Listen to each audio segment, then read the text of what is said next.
serie de sondas espaciales Venera, conocidas en Occidente como Venusik, fueron desarrolladas por la Unión Soviética entre los años 1961 y 1984 para recopilar información sobre Venus, siendo Venera el nombre en ruso de Venus. 10 de las pruebas realizadas en la serie Venera lograron aterrizar con éxito en la superficie de Venus y transmitir datos de su geología, incluyendo las misiones Vega 1 y 2. Además, la prueba del Venera 13 ha logrado transmitir con éxito datos de la atmósfera de Venus. Entre los logros llevados a cabo por la serie de misiones se puede destacar llevar el primer dispositivo en la atmósfera de otro planeta, Venera 4, el 18 de octubre de 1967, realizar un descenso suave en otro planeta, Venera 7, el 15 de diciembre de 1970, retornar imágenes de la superficie del planeta, Venera 9, el 8 de junio de 1975, y llevar a cabo estudios de Venus mediante una cartografía por radar de alta resolución, Venera 15, el 2 de junio de 1983. Las pruebas posteriores, pertenecientes a la serie de misiones Venera, se lograron completar con éxito, proporcionando las primeras observaciones directas de la superficie de Venus. Dado que las condiciones en la superficie de Venus son extremas, la duración de las pruebas varía entre 23 minutos, prueba inicial, y hasta alrededor de 2 horas últimas pruebas. La nave vehículo de descenso contenía prácticamente toda la información y electrónica. Además, estaba encabezada por la antena. El diseño era similar al de los vehículos anteriores del Venera 9 al 12. Portaban instrumentos para tomar medidas científicas del suelo y la atmósfera una vez aterrizase. Además, incluida cámaras, un micrófono, un taladro con un analizador de superficie y por último un sismógrafo. También llevaba instrumentos para captar descargas eléctricas durante su fase de descenso a través de la atmósfera venusina. Las dos naves descendieron y aterrizaron con una distancia de separación entre ambas de 950 kilómetros. Estamos hablando del Venera 13 y 14, justo al este de la parte oriental de una extensión elevada conocida como la región Phoebe. La estación del Venera 13 sobrevivió en la superficie por 127 minutos y la estación Venera 14 por 57 minutos, mientras que el diseño estaba preparado para sobrevivir durante 32 minutos. La nave del Venera 14 tuvo el infortunio de expulsar la tapa de los lentes de la cámara directamente bajo la superficie del brazo de prueba de compresibilidad y reenvió información sobre la compresibilidad de la tapa de los lentes en vez de la superficie. El vehículo de descenso transmitió datos al bus, que actuó como retransmisor de datos mientras sobrevolaba Venus. También hay que mencionar otra anécdota de la Venera 11, que al descender chocó con algo o fue impactada por algún objeto en pleno descenso, lo cual provocó bastantes preguntas entre los científicos y lo que provocará posteriormente más investigación.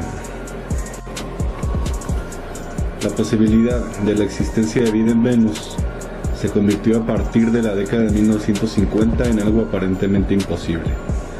Hechos como el de que las temperaturas de la superficie del planeta se encuentran próximas a los 500 grados Celsius, el hecho de que la presión atmosférica sea 90 veces superior a la de la Tierra, así como el impacto extremo del efecto invernadero, hacen de la vida tal como nosotros la conocemos un fenómeno improbable, pero no imposible. Y solo en las capas altas de la atmósfera, distantes de la superficie, se ven condiciones lejanamente aceptables para el sostenimiento de organismos. Y también habría que mencionar que bajo la superficie también podría estar la posibilidad de vida. En 2002, dos científicos, Dirk Schulze-Makuch y Louis Irving, sugirieron en la Conferencia Europea de Astrobiología en Graz que las nubes en la atmósfera de Venus contienen los componentes químicos que pueden iniciar formas de actividad biológica. A partir de varios de los datos recogidos por misiones de exploración a Venus, uno de los cuales es la presencia de H2SO4 y de SO2, se encontraron pues dos gases que reaccionan uno con el otro de forma reactiva, destruyéndose mutuamente. Es imposible que estos dos gases se puedan encontrar de forma natural juntos a menos que haya algo que los produzca. También se observó que la atmósfera apenas contiene CO, a pesar de la intensidad de la impactante radiación lumínica solar y de la violencia del efecto invernadero. Así que algo debe haber allí para que ese CO se convierta en CO2. Una posibilidad es que en las nubes existan formas de vida microbianas, arqueobacterias de estructuras extremófilas, con un metabolismo completamente distinto a todo lo que conocemos en la Tierra, basados en el CO y el CO2. ¿Cómo podría haber llegado a existir esta forma de vida? Una conjetura que vendría a permitir el desarrollo de esta especulación es que en el pasado, en épocas muy anteriores, la temperatura de Venus era mucho más benigna y fresca. A partir de los modelos de evolución estelar, se puede calcular con relativa precisión la variación del brillo solar a largo plazo, por lo cual se sabe que en los primeros momentos de la existencia de la Tierra, el Sol emitía el 70% de la energía actual y la temperatura de equilibrio en la Tierra era de menos 41 centígrados. El Sol se habría ido convirtiendo, como sucede, en un cuerpo cada vez más caliente.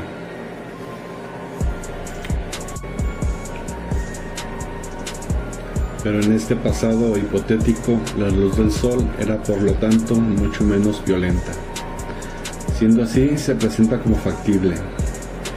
Teniendo en cuenta lo que conocemos actualmente sobre la química atmosférica y la geología de Venus, la presencia durante un largo periodo de grandes océanos en los cuales la vida podría haber surgido, cuando la progresivamente creciente actividad del Sol comenzó a hacer llegar más calor a la atmósfera venusiana, desprotegida de campo magnético, el impacto del invernadero habría sido muy violento, pero quizás lo suficientemente lento como para permitir adaptarse las plataformas de vida originales a los nuevos entornos que la rápida transformación del planeta estaba haciendo aparecer.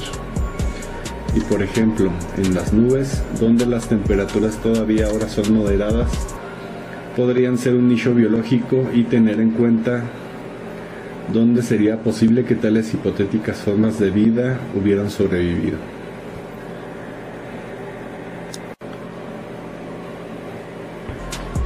En 1997, el científico de planetas David Gillespie publicó un libro titulado Venus Revelada, en el que sugería que Venus, en la época inicial del sistema solar, tenía un clima mucho más agradable y propicio para la vida que el existente por entonces en la Tierra y Marte. Si bien no concluyó de eso que se hubiera originado la vida terrestre en Venus, dejó abierta la posibilidad de que de aquella época perviva aún ahora en Venus formas de vida no basadas en el carbono.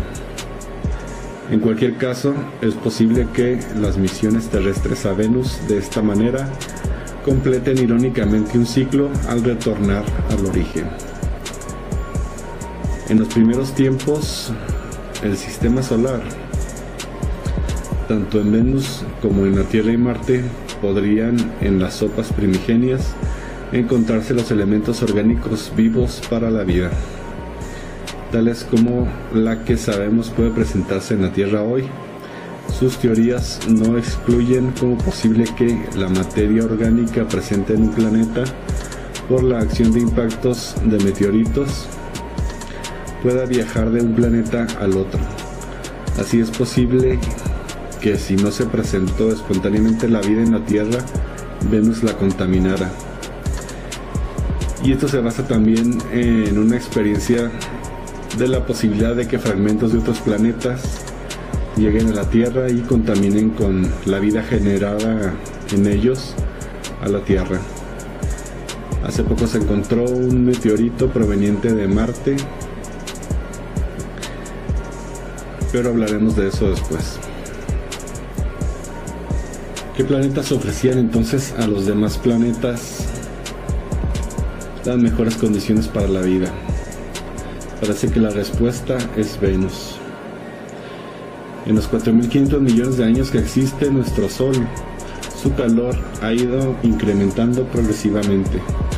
Cuando el Sol y los planetas eran jóvenes, la luz del Sol era aproximadamente un 40% menos intensa que la actual. Es decir, en la Tierra y en Marte probablemente las temperaturas eran demasiado bajas, un clima demasiado frío para la vida como la conocemos ahora. Pero en Venus habría podido haber, en determinadas circunstancias e intervalos de tiempo, temperaturas moderadas. Si la vida se formó originalmente en Venus, después debe la Tierra haberse contaminado, porque el eslabón perdido de la investigación sobre la vida en la Tierra apareció hace 3.800 millones de años. En tanto el Sol comenzó a entregar más y más calor, el impacto del efecto invernadero en Venus llegó a ser considerablemente más fuerte, como resultado del cual la vida, en caso de desarrollarse, tendría que haberse adaptado. La teoría ha sido mínimamente basada en hechos científicos. La respuesta definitiva la traerán las misiones futuras a Venus.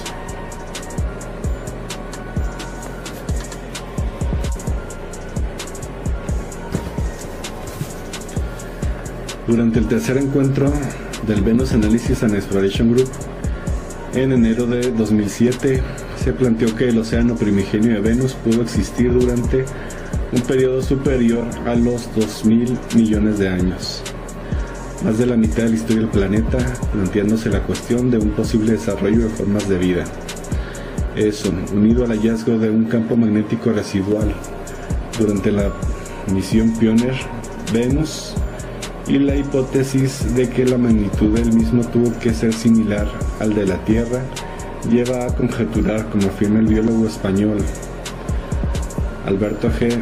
Fairen, que durante ese pasado remoto la atmósfera quedaría formada por un 20% del vapor de agua total, por CO2 y por N2. Las temperaturas medias estarían cercanas a los 350 grados Kelvin, lo que provocaría constantes precipitaciones. La mayoría arrastraría el CO2 atmosférico, formándose importantes sedimentos carbonatados que retendrían el dióxido de carbono como consecuencia de la intensa evaporación. La cubierta nubosa sería importante, lo que incrementaría considerablemente el albedo del planeta, reduciendo la radiación solar incidente. En esta situación, la trampa fría, la altitud de condensación del vapor de agua, se situaría a unos 100 kilómetros. Una vez ahí, se precipitaría de nuevo en forma de lluvia. El campo magnético impediría la fotodisociación masiva del vapor de agua no condensado, así como la posterior pérdida de hidrógeno arrastrado por el viento solar. Este es el modelo climático llamado de invernadero sostenido, con extensos océanos calientes, lluvias constantes y una elevadísima humedad relativa, y pudo mantenerse durante cerca de 1.000 millones de años, hasta que el incremento de la luminosidad solar dio al traste con el paraíso. Si se confirmase, tendría una consecuencia importante: la vida habría tenido la oportunidad de comenzar en Venus hace más de 4.000 millones de años. Por su parte, Leonid B. Casafomality, uno de los responsables del programa Venera, afirmó que consideraba posible que algunas de las formas fotografiadas por la sonda Venera 13 sobre la superficie de Venus fuesen formas de vida, si bien esto ha sido rechazado por otros científicos. En cualquier caso, los hallazgos de las próximas misiones a Venus serán de crucial importancia para determinar la validez o no de todas estas teorías y descartar o confirmar la posibilidad de vida tanto pasada como presente en el planeta.